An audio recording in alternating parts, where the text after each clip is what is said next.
कृष्णाय वासुदेवाय हरये परमात्मने प्रणतः क्लेशनाशाय गोविंदाय नमो नमः। हरे कृष्णा। आप सभी भक्तों का संगीता धर्म सागर चैनल परिवार में दिल से स्वागत है। हे प्रिय भक्तों, कल से नवरात्रि का शुभारंभ हो रहा है, जो शक्ति, उपासना और माँ दुर्गा की अनंत कृपा प्राप्त करने का अद्भुत समय है। कल से हमारे चैनल पर आप सुनेंगे देवी भागवत पुराण की दिव्य कथाएं, दुर्गा सप्तशती का पाठ और माता रानी की अद्भुत चमत्कारों से भरी विशेष कथाएं। आप सभी अपना स्नेह और आशीर्वाद ऐसे ही बनाए रखें। माँ दुर्गा आपकी हर मनोकामना को पूर्ण करें और घर परिवार में सुख शांति और समृद्धि का संचार करें। तो आइए, आज सर्वपितृ अमावस्या के पावन दिन आज हम सुनते हैं आश्विन मास महात्म्य में गीता के अध्याय 16, 17 और 18 का पावन महात्म्य, जो हमारे जीवन को धर्म, ज्ञान और भक्ति के प्रकाश से आलोकित करता है। जय श्री गणेश। श्री महादेव जी कहते हैं, हे पार्वती, अब मैं गीता के 16वें अध्याय का महात्म्य बताऊंगा। सुनो। गुजरात में सौराष्ट्र नामक एक नगर है। वहां खड़गबाहु नाम के राजा राज्य करते थे, जो इंद्र के समान प्रतापी थे। उनका एक हाथी था, जो सदा मद से उन्मत्त रहता था। उस हाथी का नाम अरिमर्दन था। एक दिन रात में वह सांकलों और लोहे के खंभों को तोड़कर बाहर निकला। महावत उसको दोनों ओर अंकुश लेकर डरा रहे थे, किंतु क्रोधवश उन सब की अवहेलना करके उसने अपने रहने के स्थान हथीसार को गिरा दिया। उस पर चारों ओर से भालों की मार पड़ रही थी, फिर भी महावत ही डरे हुए थे। हाथी को तनिक भी भय नहीं होता था। हे देवी पार्वती, इस कौतूहलपूर्ण घटना को सुनकर राजा स्वयं हाथी को मनाने की कला में निपुण राजकुमारों के साथ वहां आए। आकर उन्होंने उस बलवान हाथी को देखा। नगर के निवासी अन्य काम धंधों की चिंता छोड़कर अपने बालकों को भय से बचाते हुए बहुत दूर खड़े होकर उस महाभयंकर गजराज को देखते रहे। उसी समय कोई ब्राह्मण तालाब से नहाकर उसी मार्ग से लौट रहा था। वे गीता के 16वें अध्याय के कुछ श्लोकों का जप कर रहा था। पूर्ववासियों और महावतों ने बहुत मना किया, किंतु ब्राह्मण ने किसी की भी नहीं मानी। उसे हाथी से भय नहीं था, इसीलिए वे चिंतित नहीं हुआ। उधर हाथी अपनी चिंगार से चारों दिशाओं को व्याप्त करता हुआ लोगों को कुचल रहा था। वे ब्राह्मण उसके बहते हुए मद को हाथ से छूकर निर्भयता से निकल गए। इससे वहां राजा तथा देखने वाले पूर्ववासियों के मन में बड़ा विस्मय हुआ। राजा ने आश्चर्यचकित होकर पूछा, हे ब्राह्मण देव, आज आपने यह महान अलौकिक कार्य किया है, क्योंकि इस काल के समान भयंकर गजराज के सामने से आप सकुशल लौट आए हैं। आप किस देवता का पूजन तथा किस मंत्र का जप करते हैं? कृपया बताइए, आपने कौन सी सिद्धि प्राप्त की है? ब्राह्मण ने कहा, हे राजन, मैं प्रतिदिन गीता के 16वें अध्याय के कुछ श्लोकों का जप किया करता हूँ। इसी से सारी सिद्धियां प्राप्त हुई हैं। श्री महादेव जी कहते हैं, हे देवी पार्वती, तब हाथी का कौतूहल देखने की इच्छा छोड़कर राजा ब्राह्मण देवता को साथ लेकर अपने महल में आए। वहां शुभ मुहूर्त देखकर 1 लाख स्वर्ण मुद्राओं की दक्षिणा देकर उन्होंने ब्राह्मण को संतुष्ट किया और उनसे गीता मंत्र की दीक्षा ली। गीता के 16वें अध्याय के कुछ श्लोकों का अभ्यास कर लेने के बाद उनके मन में हाथी को छोड़कर उसके कौतुक देखने की इच्छा जागृत हुई। एक दिन सैनिकों के साथ बाहर निकलकर राजा ने महावतों से उसी मत गजराज का बंधन खुलवाया। वे निर्भय हो गए। राज्य का सुख विलास के प्रति आदर का भाव नहीं रहा। वे अपना जीवन तृणवत समझकर हाथी के सामने चले गए।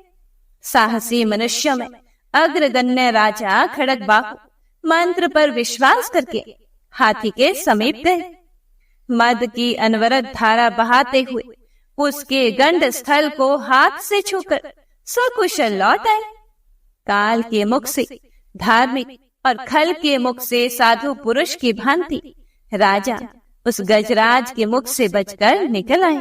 नगर में आने पर उन्होंने अपने पुत्र राजकुमार को राज्य का कार्यभार सौंपकर स्वयं गीता के 16वें अध्याय का पाठ करके परम गति प्राप्त की।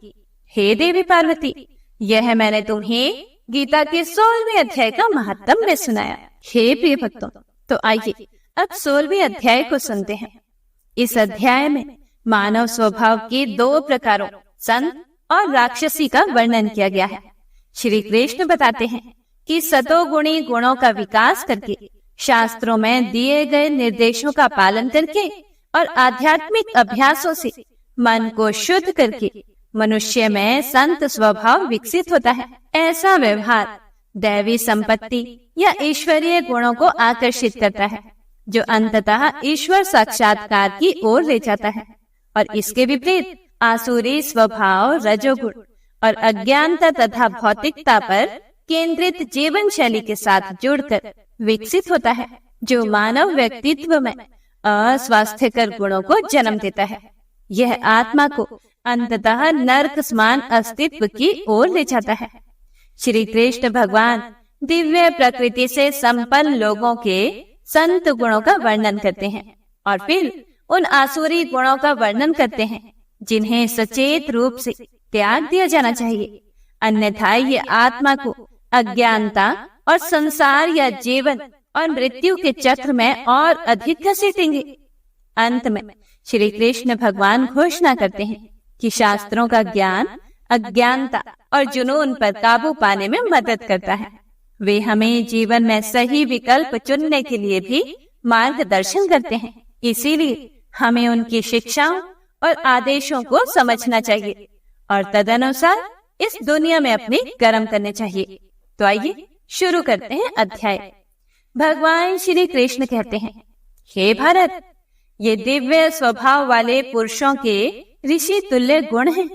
निर्भयता, मन की पवित्रता, ज्ञान में दृढ़ता, दान, इंद्रिय संयम, त्याग, शास्त्रों का स्वाध्याय, तप और सरलता, अहिंसा, सत्य, क्रोध का अभाव, त्याग, शांति, दोष निरोध, सभी जीवों पर दया, लोभ का अभाव, नम्रता, लज्जा और चंचलता का अभाव, शक्ति, क्षमा, धैर्य, शौच, किसी के प्रति वैर न करना और अभिमान का अभाव, ये दिव्य स्वभाव वाले पुरुषों के ऋषि तुल्य गुण हैं।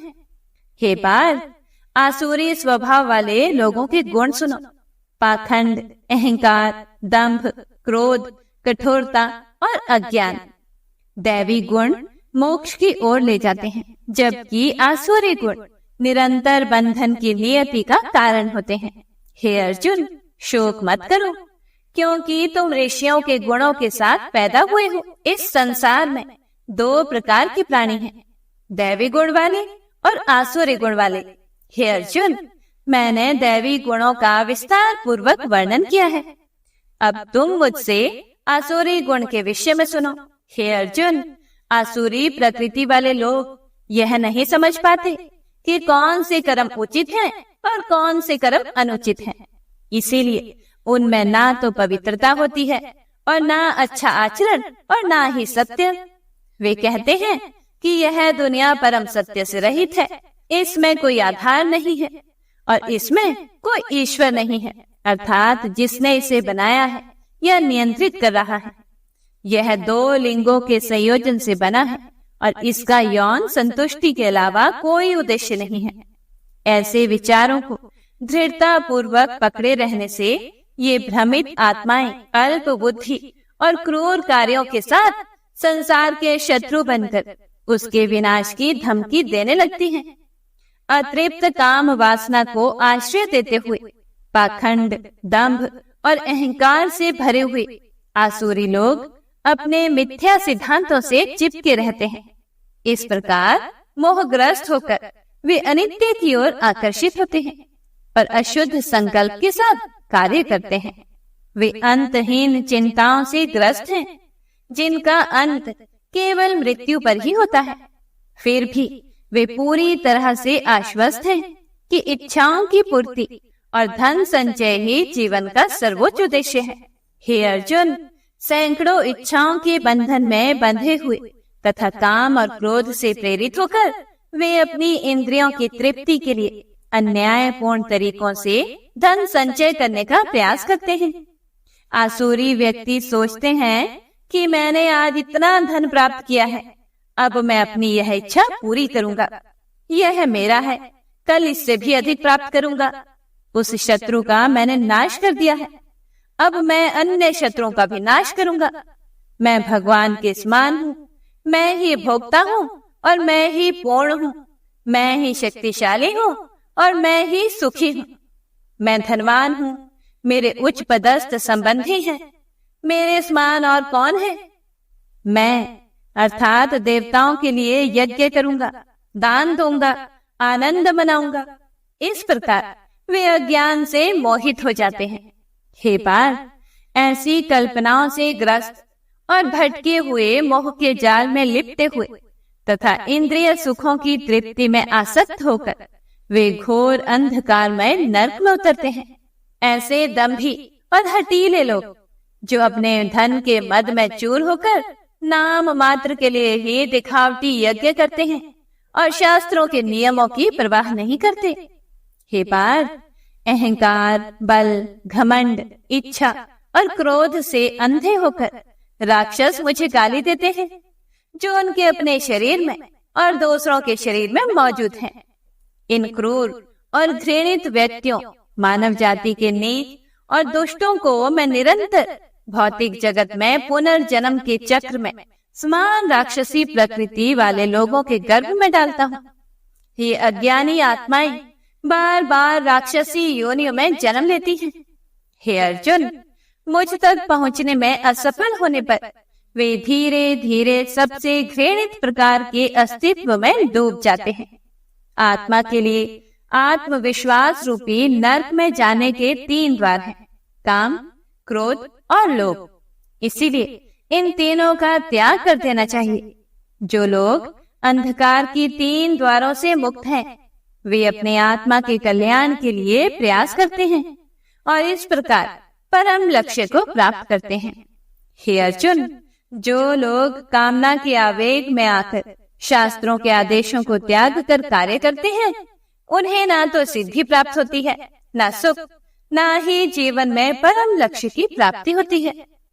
इसीलिए क्या करना चाहिए और क्या नहीं करना चाहिए, इसका निर्णय करने के लिए शास्त्रों को अपना आधार बनाओ। शास्त्रों के आदेशों और शिक्षाओं को समझो और फिर उसी के अनुसार इस संसार में अपने कर्म करो। श्री महादेव जी कहते हैं, हे देवी पार्वती, अब 17वें अध्याय की अनंत महिमा श्रवण करो। राजा खड़गबाहु के पुत्र का दुशासन नाम का एक नौकर था। वह दुष्ट बुद्धि का मनुष्य था। एक बार वह राजकुमारों के साथ बहुत धन की बाजी लगाकर हाथी पर चढ़ा और कुछ ही कदम आगे जाने पर लोगों के मना करने पर भी वह मूढ़ हाथी के प्रति जोर जोर से कठोर शब्द करने लगा। उसकी आवाज सुनकर हाथी क्रोध से अंधा हो गया और दुशासन को गिराकर काल के समान निरंकुश हाथी ने क्रोध से भरकर उसे ऊपर की ओर फेंक दिया। ऊपर से गिरते ही उसके प्राण निकल गए।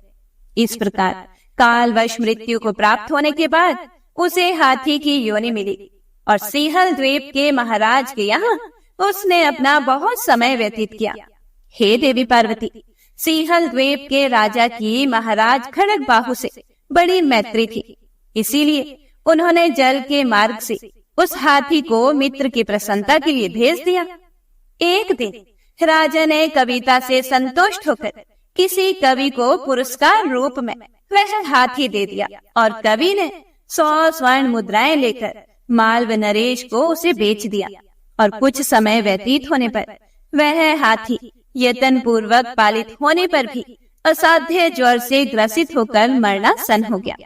महावतों ने जब उसे ऐसी शोचनीय अवस्था में देखा तो राजा के पास जाकर हाथी के हित के लिए शीघ्र ही सारा हाल कह सुनाया कि हे महाराज, आपका हाथी अस्वस्थ जान पड़ता है, उसका खाना पीना और सोना सब छूट गया है। हमारी समझ में नहीं आता इसका क्या कारण है। महावतों का बताया हुआ समाचार सुनकर राजा ने हाथी के रोग को पहचानने वाले चिकित्सा कुशल मंत्रियों के साथ उस स्थान पर भेजा जहां हाथी ज्वरग्रस्त होकर पड़ा हुआ था।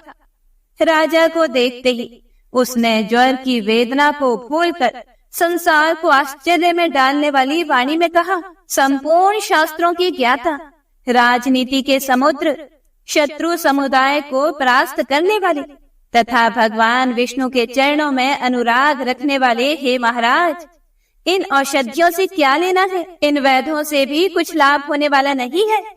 दान और जप से भी क्या सिद्ध होगा? आप कृपया करके गीता के 17वें अध्याय का पाठ करने वाले किसी ब्राह्मण को बुलाइए। हे देवी पार्वती, हाथी के कहे अनुसार राजा ने सब कुछ वैसा ही किया। उसके बाद गीता पाठ करने वाले ब्राह्मण ने जब उत्तम जल को अभिमंत्रित करके उसके ऊपर डाला, तब दुशासन गज योनि का परित्याग करके मुक्त हो गया। राजा ने दुशासन को दिव्य विमान पर आरूढ़ तथा इंद्र के समान तेजस्वी देखकर पूछा, पूर्व जन्म में तुम्हारी क्या जाति थी? क्या स्वरूप था? कैसा आचरण था? और किस कर्म से तुम यहाँ हाथी होकर आए थे? ये सारी बातें हमें बताओ। राजा के इस प्रकार पूछने पर संकट से छूटे हुए दुशासन ने विमान पर बैठे बैठे ही स्थिरता के साथ अपना पूर्व जन्म का उपर्युक्त समाचार यथावत कह सुनाया। उसके बाद नर श्रेष्ठ मालव नरेश ने भी गीता के 17वें अध्याय का पाठ किया। इससे थोड़े ही समय में उनकी भी मुक्ति हो गई। तो आइए अब 17वें अध्याय का पाठ करते हैं। अर्जुन ने कहा, हे श्री कृष्ण, वे लोग कहाँ खड़े हैं जो शास्त्रों के आदेशों की अवहेलना करते हुए भी श्रद्धा पूर्वक पूजा करते हैं? क्या उनकी श्रद्धा सतोगुण, रजोगुण या तमोगुण में है? भगवान ने कहा, प्रत्येक मनुष्य जन्मजात श्रद्धा लेकर पैदा होता है, जो 3 प्रकार की ही हो सकती है, सात्विक, राजसिक या तामसिक। अब इसके बारे में मुझसे सुनो। सभी मनुष्यों की आस्था उनके मन की प्रकृति के अनुरूप होती है। सभी लोगों में आस्था होती है और उनकी आस्था की प्रकृति जो भी हो वे वास्तव में वैसे ही होते हैं। हे अर्जुन, सतोगुणी पुरुष देवों की पूजा करते हैं, रजोगुणी पुरुष यक्षों और राक्षसों की पूजा करते हैं तथा तमोगुणी पुरुष भूत प्रेतों की पूजा करते हैं। कुछ लोग शास्त्र विहित कठोर तप करते हैं, परंतु वे पाखंड और अहंकार से प्रेरित होकर ऐसा करते हैं। वे कामना और आसक्ति से प्रेरित होकर न केवल अपने शरीर के तत्वों को कष्ट देते हैं, बल्कि अपने अंदर निवास करने वाले मुझ परमात्मा को भी कष्ट देते हैं। ऐसे मूर्ख लोगों को तुम आसुरी संकल्प वाला जानो। हे अर्जुन, जो लोग अपनी पसंद के अनुसार भोजन पसंद करते हैं, यही बात उनके द्वारा किए जाने वाले त्याग, तपस्या और दान के लिए भी लागू होती है। अब मुझसे इनके भेदों के बारे में सुनो।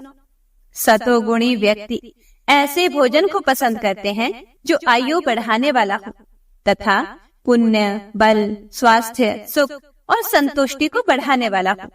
ऐसे भोजन रसीले, सुस्वादु, पौष्टिक और स्वाभाविक रूप से स्वादिष्ट होते हैं। जो भोजन बहुत कड़वा, बहुत खट्टा, बहुत नमकीन, बहुत गरम, तीखा, सूखा और मिर्च से भरा होता है, वह रजोगुणी व्यक्तियों को प्रिय होता है। ऐसे भोजन से दुख, शोक और रोग उत्पन्न होते हैं। हे पार्थ, जो भोजन अधिक पका हुआ, बासी, सड़ा हुआ, प्रदूषित तथा अशुद्ध हो, वह तामसी व्यक्तियों को प्रिय होता है। जो यज्ञ शास्त्रों के अनुसार फल की आशा किए बिना यह दृढ़ विश्वास रखते हुए किया जाता है कि यह मेरा कर्तव्य है, वह सत्व गुणी होता है। हे भरत श्रेष्ठ, यह जान लो कि भौतिक लाभ के लिए या पाखंड पूर्ण उद्देश्य से किया गया यज्ञ रजोगुणी होता है।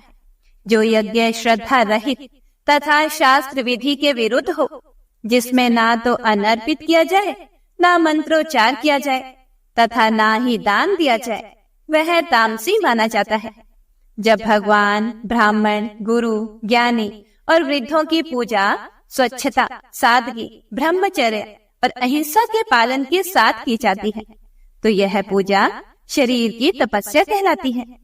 जो वचन कष्ट ना देने वाले हों, सत्य हों, दोष रहित हों, हितकारी हों तथा वैदिक शास्त्रों का नियमित पाठ करें, ये वाणी की तपस्या कही गई है। हे अर्जुन, विचारों की शांति, सौम्यता, मौन, आत्म संयम और उद्देश्य की पवित्रता, ये सभी मन की तपस्या कहलाती है। जब भक्त जन उत्कट श्रद्धा के साथ भौतिक फल की इच्छा किए बिना इन त्रिविध तपस्याओं का अभ्यास करते हैं तो वे सतोगुणी तपस्या कहलाते हैं। जो तपस्या मान, सम्मान और प्रशंसा पाने के लिए दिखावे के साथ की जाती है वह रजोगुणी होती है। उसका लाभ अस्थिर और क्षण भंगुर होता है। जो तपस्या भ्रमित धारणा वाले लोगों द्वारा की जाती है तथा जिसमें स्वयं को कष्ट देना या दूसरों को हानि पहुंचाना सम्मिलित होता है उसे तामसी कहा जाता है। जो दान किसी योग्य व्यक्ति को बिना किसी प्रतिफल की आशा के उचित समय पर तथा उचित स्थान पर दिया जाता है वह सतोगुणी कहा जाता है।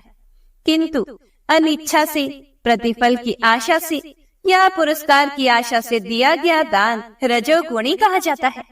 और जो दान गलत स्थान और गलत समय पर अयोग्य व्यक्तियों को बिना सम्मान दिखाए या तिरस्कार के साथ दिया जाता है वह अज्ञानता की प्रकृति का माना जाता है। हे अर्जुन, सृष्टि के आरंभ से ही ओम तत्सत शब्दों को परम सत्य का प्रतीक माना गया है। इन्हीं से पुरोहित, शास्त्र और यज्ञ की उत्पत्ति हुई है। इसीलिए जब भी कोई यज्ञ, दान या तपस्या का कार्य किया जाता है तो वेदों के व्याख्याता वैदिक आदेशों के अनुसार हमेशा ओम का उच्चारण करके ही प्रारंभ करते हैं। जो मनुष्य सकाम फल की इच्छा नहीं रखते बल्कि भौतिक उलझनों से मुक्त होना चाहते हैं वे तपस्या, यज्ञ और दान के साथ साथ तत् शब्द का उच्चारण करते हैं। सत्य शब्द का अर्थ है शाश्वत अस्तित्व और अच्छाई। हे अर्जुन, इसका प्रयोग शुभ कर्म के लिए भी किया जाता है। यज्ञ, तप और दान में स्थित होना भी सत्य शब्द से ही वर्णित है। इसीलिए ऐसे उद्देश्यों के लिए किया गया कोई भी कर्म सत्य कहलाता है। हे पृथा पुत्र, जो भी यज्ञ, दान या तप आदि कर्म श्रद्धा के बिना किए जाते हैं वे असत कहलाते हैं। वे इस लोक और परलोक दोनों में व्यर्थ है। हरे कृष्णा। हे प्रिय भक्तों, तो आइए अब 18वें अध्याय का महात्म्य सुनते हैं।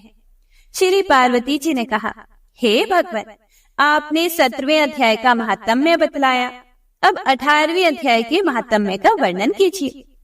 यह सुनकर श्री महादेव जी कहते हैं, हे गिरि नंदिनी, चिन्मय आनंद की धारा बहाने वाले 18वें अध्याय के पावन महात्म्य को जो वेद से भी उत्तम है उसे श्रवण करो। वह संपूर्ण शास्त्रों का सर्वस्व, कानों में पड़ा हुआ रसायन के समान तथा संसार के यातना जाल को छिन्न भिन्न करने वाला है। सिद्ध पुरुषों के लिए यह परम रहस्य की वस्तु है। इसमें अविद्या का नाश करने की पूर्ण क्षमता है। यह भगवान विष्णु की चेतना तथा सर्वश्रेष्ठ परम पद है। इतना ही नहीं, यह विवेकमयी लता का मूल, काम, क्रोध और मद को नष्ट करने वाला, इंद्रादि देवताओं के मन का विश्राम मंदिर तथा सनक सनंदन आदि महायोगियों का मनोरंजन करने वाला है। इसके पाठ मात्र से यमदूतों की गर्जना बंद हो जाती है। हे देवी पार्वती, इससे बढ़कर कोई ऐसा रहस्यमय उपदेश नहीं है जो संतप्त मानवों के त्रिविध ताप को हरने वाला और बड़े बड़े पातकों का नाश करने वाला हो। 18वें अध्याय का लोकोत्तर महात्म्य है। इसके संबंध में जो पवित्र उपाख्यान है उसे भक्ति पूर्वक सुनो। उसके श्रवण मात्र से जीव समस्त पापों से मुक्त हो जाता है। हे देवी पार्वती, मेरुगिरी के शिखर अमरावती नाम वाली एक रमणीय पुरी है। उसे पूर्व काल में विश्वकर्मा ने बनाया था। उस पुरी में देवताओं द्वारा सेवित इंद्र शची के साथ निवास करते थे। एक दिन वे सुखपूर्वक बैठे हुए थे और इतने में उन्होंने देखा कि भगवान विष्णु के दूतों से सेवित एक अन्य पुरुष वहां आ रहा है। इंद्र उस नवागत पुरुष के तेज से तिरस्कृत होकर तुरंत ही अपने मणिमय सिंहासन से मंडप पे गिर पड़े। तब इंद्र के सेवकों ने देवलोक के साम्राज्य का मुकुट इस नूतन इंद्र के मस्तक पर रख दिया। फिर तो दिव्य गीत गाती हुई देवांगनाओं के साथ सभी देवता उनकी आरती उतारने लगे। ऋषियों ने वेद मंत्रों का उच्चारण करके उन्हें अनेक आशीर्वाद दिए। गंधर्वों का ललित स्वर में मंगलमय गान होने लगा। इस प्रकार इस नवीन इंद्र का 100 यज्ञों का अनुष्ठान किए बिना ही अनेक प्रकार के उत्सवों से सेवित देखकर पुराने इंद्र को बड़ा विस्मय हुआ। वे सोचने लगे, इसने तो मार्ग में ना कभी पौंसले अर्थात प्याऊ बनवाए हैं, ना पोखरे खुदवाए हैं और ना पथिकों को विश्राम देने वाले बड़े बड़े वृक्ष ही लगवाए हैं। अकाल पड़ने पर अन्नदान के द्वारा इसने प्राणियों का सत्कार भी नहीं किया है। इसके द्वारा तीर्थों में सत्र और गांव में यज्ञ का अनुष्ठान भी नहीं हुआ है। फिर इसने यहाँ भाग्य की दी हुई ये सारी वस्तुएं कैसे प्राप्त की हैं? हे देवी पार्वती, इस चिंता से व्याकुल होकर इंद्र भगवान विष्णु से पूछने के लिए प्रेम पूर्वक क्षीर सागर के तट पर गए और वहां अचानक अपने साम्राज्य से भ्रष्ट होने का दुख निवेदन करते हुए बोले, हे लक्ष्मीकांत, मैंने पूर्व काल में आपकी प्रसन्नता के लिए 100 यज्ञों का अनुष्ठान किया था। उसी के पुण्य से मुझे इंद्र पद की प्राप्ति हुई थी, किंतु इस समय स्वर्ग में कोई दूसरा ही इंद्र अधिकार जमाए बैठा है। उसने तो ना कभी धर्म का अनुष्ठान किया है, ना यज्ञों का। फिर उसने मेरे दिव्य सिंहासन पर कैसे अधिकार जमाया है? फिर श्री हरि बोले, हे इंद्र, वह गीता के 18वें अध्याय में से 5 श्लोकों का प्रतिदिन पाठ करता है। उसी के पुण्य से उसने तुम्हारे उत्तम साम्राज्य को प्राप्त कर लिया है। गीता के 18वें अध्याय का पाठ सब पुण्यों का शिरोमणि है। उसी का आश्रय लेकर तुम भी पद पर स्थिर हो सकते हो। भगवान विष्णु के ये वचन सुनकर और उस उत्तम उपाय को जानकर इंद्र ब्राह्मण का वेश बनाए गोदावरी के तट पर गए। वहां उन्होंने कालिका ग्राम नामक उत्तम और पवित्र नगर देखा, जहां काल का भी मर्दन करने वाले भगवान कालेश्वर विराजमान हैं। वहीं गोदावर तट पर एक परम धर्मात्मा ब्राह्मण बैठे थे, जो बड़े ही दयालु और वेदों के पारंगत विद्वान थे। वे अपने मन को वश में करके प्रतिदिन गीता के 18वें अध्याय का स्वाध्याय किया करते थे। उन्हें देखकर इंद्र ने भी बड़ी प्रसन्नता के साथ उनके दोनों चरणों में मस्तक झुकाया और उन्हीं 18वें अध्याय को पढ़ा। फिर उसी के पुण्य से उन्होंने श्री विष्णु का सायुज्य प्राप्त कर लिया। इंद्र आदि देवताओं का पद बहुत ही छोटा है, यह जानकर वे परम हर्ष के साथ उत्तम वैकुंठ धाम को गए। हे देवी पार्वती, इसीलिए यह असाध्य मुनियों के लिए श्रेष्ठ परम तत्व है। हे पार्वती, 18वें अध्याय के इस दिव्य महात्म्य का वर्णन समाप्त हुआ। इसके श्रवण मात्र से मनुष्य सभी पापों से छुटकारा पा जाता है। इस प्रकार संपूर्ण गीता का पाप नाशक महात्म्य बतलाया गया है। हे महाभागी, जो पुरुष श्रद्धा युक्त होकर इसका श्रवण करता है, वह समस्त यज्ञों का फल पाकर अंत में श्री विष्णु का सायुज्य प्राप्त कर लेता है। हरे कृष्णा। हे प्रिय भक्तों, तो आइए अब गीता के 18वें अर्थात अंतिम अध्याय का रसपान करते हैं। भगवत गीता का यह अंतिम अध्याय सबसे लंबा है, क्योंकि इसमें कई विषयों की व्याख्या की गई है।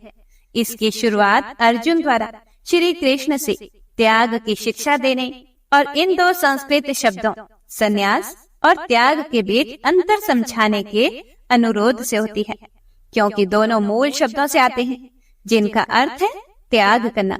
तो आइए शुरू करते हैं।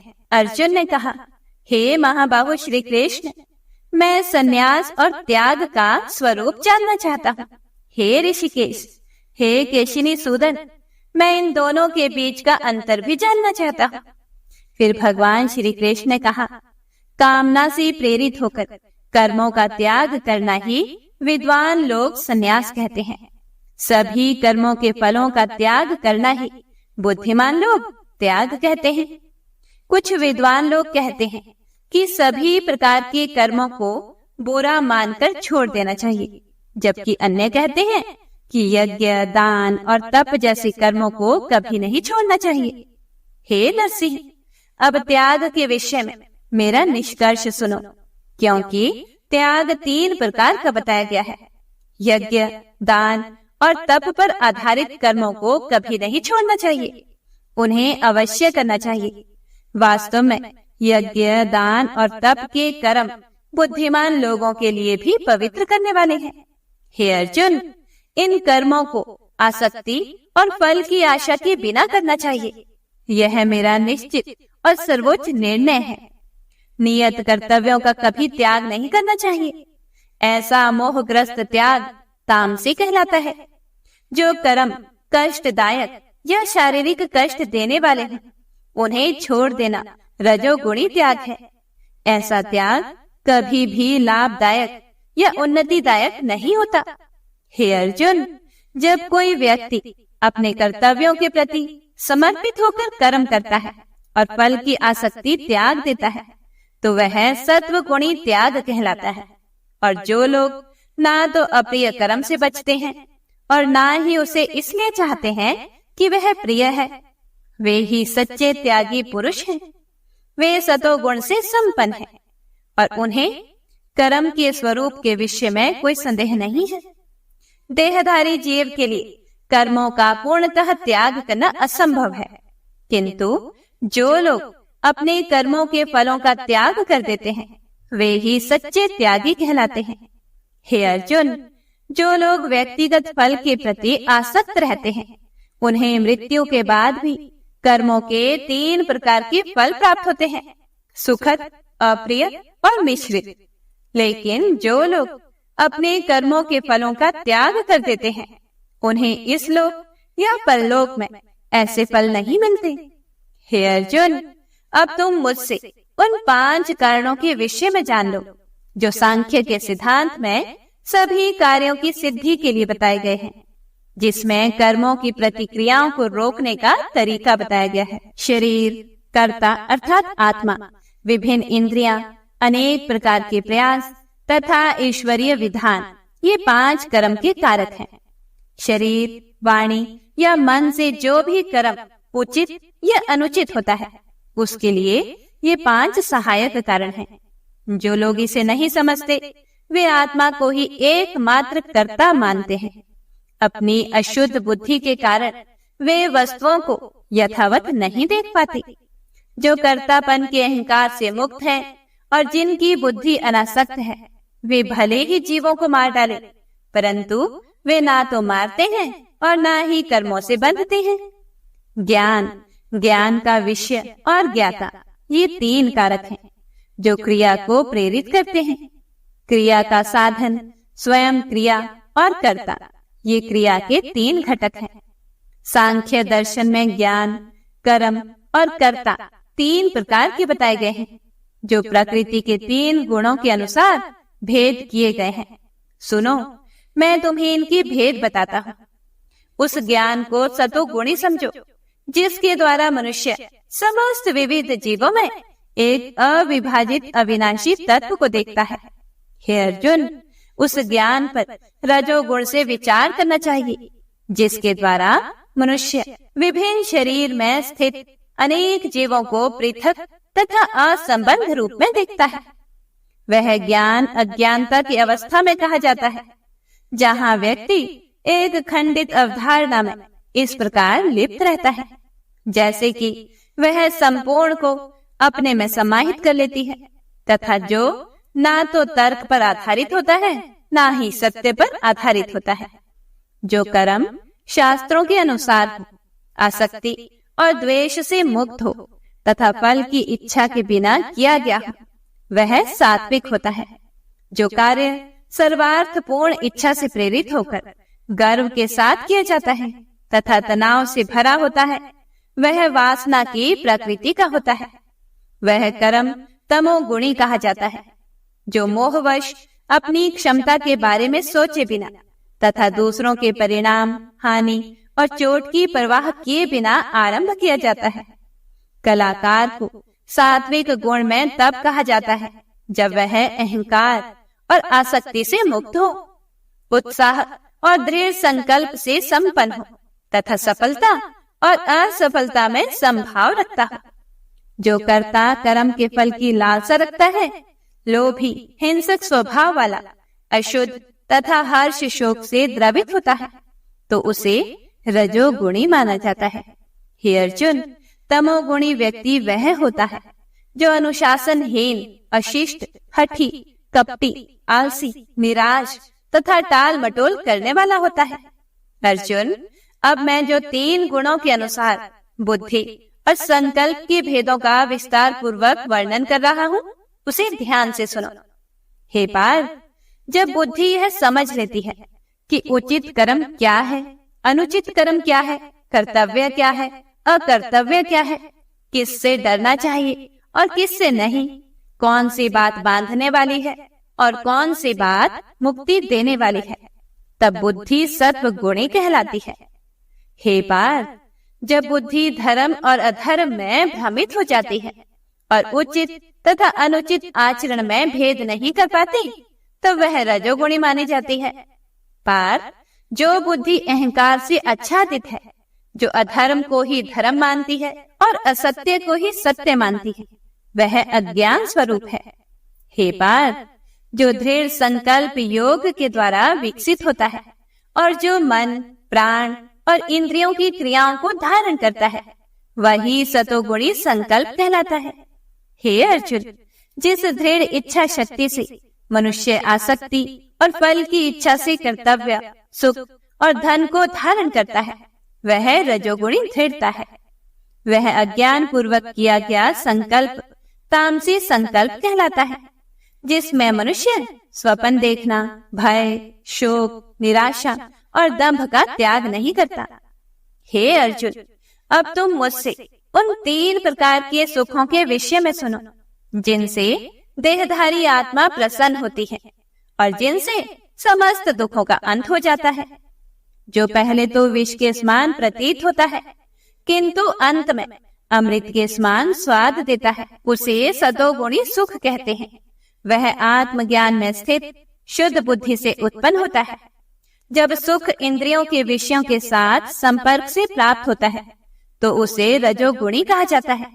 ऐसा सुख पहले तो अमृत के समान होता है, लेकिन अंत में विष के समान होता है। जो सुख आदि से अंत तक आत्मा के स्वरूप को आच्छादित रखता है तथा जो निद्रा, आलस्य तथा प्रमाद से उत्पन्न होता है, वह तामसी कहा जाता है। पृथ्वी पर या इस भौतिक जगत के उच्चतर स्वर्गों में कोई भी जीव इन 3 गुणों के प्रभाव से मुक्त नहीं है। ब्राह्मण, क्षत्रिय, वैश्य और शूद्रों की कर्तव्य उनके गुणों के अनुसार वितरित किए जाते हैं। शांति, संयम, तपस्या, पवित्रता, धैर्य, सत्यनिष्ठा, ज्ञान, बुद्धि और परलोक में विश्वास, ये ब्राह्मणों के कर्म के स्वाभाविक गुण हैं। वीरता, बल, धैर्य, शस्त्र कौशल, युद्ध से पीछे ना हटने का संकल्प, दान में उदारता तथा नेतृत्व क्षमता, ये क्षत्रियों के स्वाभाविक कर्म गुण हैं। कृषि, दुग्ध उत्पादन और वाणिज्य वैश्यों के गुणों वाले लोगों के लिए स्वाभाविक कार्य हैं। काम के माध्यम से सेवा करना शूद्रों के गुणों वाले लोगों के लिए स्वाभाविक कर्तव्य है। अपने जन्मजात गुणों से उत्पन्न कर्तव्यों का पालन करके मनुष्य पूर्णता प्राप्त कर सकता है। अब मुझसे सुनो कि किस प्रकार मनुष्य अपने निर्धारित कर्तव्यों का पालन करके पूर्ण बन सकता है। हे अर्जुन, अपना स्वाभाविक कर्म करते हुए मनुष्य उस सृष्टिकर्ता की पूजा करता है जिससे सभी जीव उत्पन्न हुए हैं और जिससे संपूर्ण ब्रह्मांड व्याप्त है। ऐसे कर्म करने से मनुष्य सरलता से सिद्धि प्राप्त कर लेता है। दूसरों का धर्म भले ही पूर्ण रूप से क्यों ना हो, उससे बेहतर है कि अपना धर्म ही किया जाए। अपने जन्मजात कर्तव्यों का पालन करने से मनुष्य को पाप नहीं लगता। हे कुंती पुत्र, मनुष्य को अपने स्वभाव से उत्पन्न कर्तव्यों का परित्याग नहीं करना चाहिए, भले ही उनमें कोई दोष दिखाई दे। वास्तव में सभी प्रयास किसी न किसी बुराई से ढके हुए हैं, जैसे आग धुएं से ढकी हुई है। जिनकी बुद्धि सर्वत्र अनासक्त है, जिन्होंने मन को वश में कर लिया है तथा जो त्याग के अभ्यास द्वारा इच्छाओं से मुक्त हो गए हैं, वे कर्मों से मुक्ति की सर्वोच्च सिद्धि को प्राप्त करते हैं। हे अर्जुन, तुम मुझसे संक्षेप में सुनो और मैं तुम्हें बताऊंगा कि जो मनुष्य सिद्धि अर्थात कर्मों का निरोध प्राप्त कर चुके हैं, वह किस प्रकार दिव्य ज्ञान में स्थित होकर ब्रह्म को प्राप्त कर सकते हैं। जो व्यक्ति की बुद्धि शुद्ध हो जाती है और वह इंद्रियों को दृढ़ता से वश में कर लेता है, शब्द और इंद्रियों के अन्य विषयों का त्याग कर देता है, राग द्वेष को त्याग देता है, तब वह ब्रह्म को प्राप्त करने के योग्य हो जाता है। ऐसा व्यक्ति एकांत में रहना पसंद करता है, हल्का भोजन करता है, शरीर, मन और वाणी को नियंत्रित करता है, हमेशा ध्यान में लगा रहता है और वैराग्य का अभ्यास करता है। अहंकार, हिंसा, इच्छा, संपत्ति के स्वामित्व और स्वार्थ से मुक्त ऐसा व्यक्ति शांत चित्त होकर ब्रह्म से मिलन अर्थात ब्रह्म के रूप में परम सत्य की प्राप्ति के योग्य होता है। हे अर्जुन, दिव्य ब्रह्म साक्षात्कार में स्थित हुआ मनुष्य मन से शांत हो जाता है, ना शोक करता है, ना कामना करता है। समस्त जीवों के प्रति समभाव रखने वाला ऐसा योगी मुझ में परम भक्ति प्राप्त करता है। केवल मेरे प्रति प्रेम पूर्ण भक्ति से ही मनुष्य यह जान पाता है कि मैं वास्तव में कौन हूँ। फिर मुझे जान लेने पर मेरा भक्त मेरी पूर्ण चेतना में प्रवेश करता है। मेरे भक्तगण सभी प्रकार के कर्म करते हुए भी पूर्णतः मेरी शरण में आते हैं। मेरी कृपा से वे सनातन तथा अविनाशी धाम को प्राप्त करते हैं। हे प्रिय भक्तों, आगे भगवान श्री कृष्ण कहते हैं कि हे अर्जुन, अपनी प्रत्येक क्रिया मुझे समर्पित कर दो, मुझे ही अपना परम लक्ष्य बना लो। बुद्धि योग का आश्रय लेकर अपनी चेतना को सदैव मुझ में लीन रखो। यदि तुम सदैव मेरा स्मरण करोगे तो मेरी कृपा से तुम सभी बाधाओं और कठिनाइयों पर विजय प्राप्त कर लोगे। किंतु यदि अभिमान के कारण तुम मेरी सलाह नहीं मानोगे तो तुम नष्ट हो जाओगे। यदि तुम अहंकार से प्रेरित होकर सोचते हो कि मैं युद्ध नहीं करूंगा तो तुम्हारा निर्णय व्यर्थ हो जाएगा। तुम्हारा अपना स्वभाव ही तुम्हें युद्ध करने के लिए बाध्य करेगा। हे अर्जुन, जिस कर्म को तुम मोहवश नहीं करना चाहते उसे अपनी ही प्रकृति से उत्पन्न वृत्ति के कारण करने को विवश हो जाओगे। हे अर्जुन, परमेश्वर सभी जीवों के हृदय में निवास करते हैं। वे अपने कर्मों के अनुसार उन आत्माओं को मार्ग दिखाते हैं जो भौतिक ऊर्जा से बनी मशीन पर बैठी हैं। हे भारत, अपने संपूर्ण अस्तित्व के साथ केवल उन्हीं के प्रति समर्पित हो जाओ। उनकी कृपा से तुम्हें पूर्ण शांति और शाश्वत धाम की प्राप्ति होगी। इस प्रकार मैंने तुम्हें यह ज्ञान बताया है जो सब रहस्यों से भी अधिक गुप्त है। इस पर गहन विचार करो और फिर जैसा चाहो वैसा करो। तुम फिर से मेरी परम शिक्षा सुनो जो समस्त ज्ञानों में सबसे गोपनीय है। मैं इसे तुम्हारे लाभ के लिए प्रकट कर रहा हूँ क्योंकि तुम मुझे बहुत प्रिय हो। सदैव मेरा चिंतन करो, मुझ में भक्त बनो, मेरी पूजा करो और मुझे नमस्कार करो। ऐसा करने से तुम अवश्य ही मेरे पास आओगे। यह है मेरी तुमसे प्रतिज्ञा है क्योंकि तुम मुझे बहुत प्रिय हो। सब प्रकार के धर्मों को त्याग कर केवल मेरी शरण में आ जाओ। मैं तुम्हें सब पापों से मुक्त कर दूंगा। डरो मत। यह उपदेश उन लोगों को कभी नहीं बताना चाहिए जो तपस्वी नहीं है या जो श्रद्धालु नहीं है।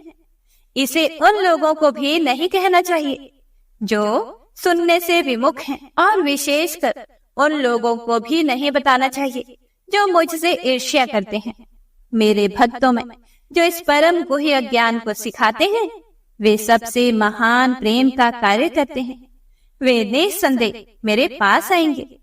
उनसे अधिक प्रेम पूर्वक मेरी सेवा कोई भी मनुष्य नहीं करता और ना ही इस पृथ्वी पर मुझसे अधिक प्रिय कोई होगा। और मैं घोषणा करता हूँ कि जो मनुष्य हमारे इस पवित्र संवाद का अध्ययन करेंगे वे ज्ञान यज्ञ के द्वारा अर्थात अपनी बुद्धि से मेरी पूजा करेंगे, ऐसा मेरा मत है। जो लोग इस ज्ञान को केवल श्रद्धा पूर्वक तथा ईर्ष्या रहित होकर सुनेंगे वे पापों से मुक्त हो जाएंगे तथा उन शुभ धामों को प्राप्त करेंगे जहाँ पुण्य आत्मा निवास करते हैं। हे अर्जुन, क्या तुमने एकाग्र मन से मेरी बात सुनी है? क्या तुम्हारा अज्ञान और मोह नष्ट हो गया है?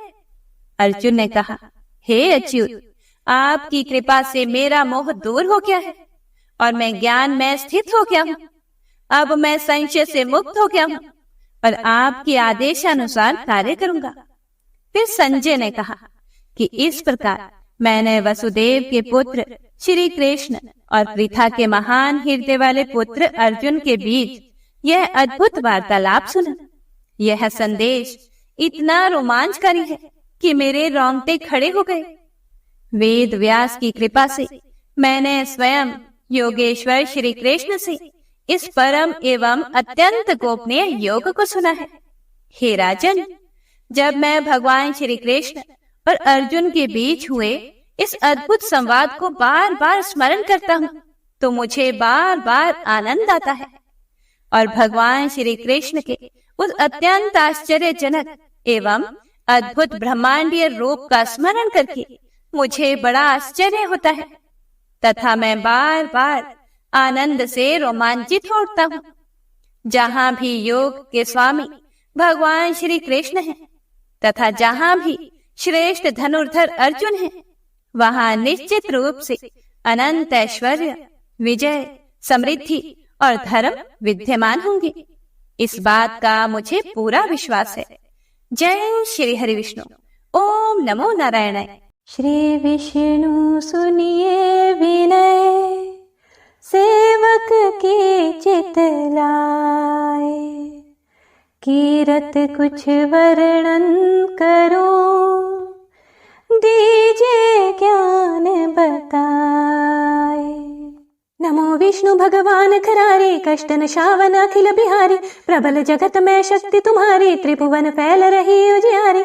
सुंदर रूप मनोहर सूरत, सरल स्वभाव मोहनी मूरत। तन पर पीतांबर अति सोहत, बैजंती माला मन मोहत। शंख चक्र कर गदा बिराजे, देखत दैत्य असुर दल भाजे। सत्य धर्म मद लोभ न गाजे, काम क्रोध मद लोभ न छाजे। संत भक्त सज्जन मन रंजन, धनुज असुर दुष्टन दल गंजन। सुख उपजाए कष्ट सब भंजन, दोष मिटाए करत जन सज्जन। पाप काट भव सिंधु तारण, कष्ट नाश कर भक्त उबारण। करत अनेक रूप प्रभु धारण, केवल आप भक्ति के कारण। धरणी धेनु बन सुमहि पुकारा, तब तुम रूप राम का धारा। भार उतार असुर दल मारा, रावण आदिक को संहारा। आप वराह रूप बनाया, हिरण्याक्ष को मार गिराया। धर्म तस्य तन सिंधु बनाया, 14 रत्नन को निकलाया। अमिलख असुरन द्वंद मचाया, रूप मोहनी आप दिखाया। देवन को अमृत पान कराया, असुरन को छवि से बहलाया। कूर्म रूप धर सिंधु मझाया, मंद्राचल गिरि तुरंत उठाया। शंकर का तुम फंद छुड़ाया, भस्मासुर को रूप दिखाया। वेदन को जब असुर डुबाया, कर प्रबंध उन्हें ढूंढवाया। मोहित बन कर खल ही नचाया, उसी ही कर से भस्म कराया। असुर जलंधर अति बलदाई, शंकर से उनकी नहीं लड़ाई। हार पार शिव सकल बनाए, कीन सती से छल खल जाए। सुमिरन कीन तुम्हें शिवरानी, बतलाए सब विपत कहानी। तब तुम बने मुनीश्वर ज्ञानी, वृंदा की सब सुरति भुलानी। देखत 3 धनुज शैतानी, वृंदा आए तुम्हें लपटाने। हो स्पर्श धर्म क्षति मानी, हनासुर उर शिव शैतानी। तुमने ध्रुव प्रहलाद उबारे, हिरण्याकुशादिक खल मारे। गणिका और अजामिल तारे, बहुत भक्त भव सिंधु उतारे। हरहु सकल संताप हमारे, कृपा करहूँ हरि सिरजनहारे। देखूँ मैं निज दर्श तुम्हारे, दीन बंधु भक्तन हितकारे। चाहता आपका सेवक दर्शन, करहूँ दया अपनी मधुसूदन। जानो नहीं योग्य होय जप पूजन, होय यज्ञ स्तुति अनुमोदन। शील दया संतोष सुलक्षण, विदित नहीं व्रत बोध विलक्षण। करहूँ आपका किस विधि पूजन, कुमति विलोक होत दुख भीषण। करहूँ प्रणाम कौन विधि सुमिरन, कौन भांति मैं करहूँ समरण। सुर मुनि करत सदा सेवकाई, हर्षित रहत परम गति पाए। दीन दुखीन पर सदा सहाय, निज जन जान लेवा पनाई। पाप दोष संताप नशाओ, भव बंधन से मुक्त कराओ। सुख संपत्ति दे सुख उपजाओ, निज चरणन का दास बनाओ। निगम सदा ये विनय सुनावे, पढ़े सुने सो जन सुख पावे। इति श्री विष्णु चालीसा संपूर्ण। प्रेम से बोलिए विष्णु भगवान की जय, माता लक्ष्मी की जय। हे प्रिय भक्तों, तो यह थी आज की कथा। उम्मीद है आपको पसंद आई होगी। जय श्री राधे कृष्ण।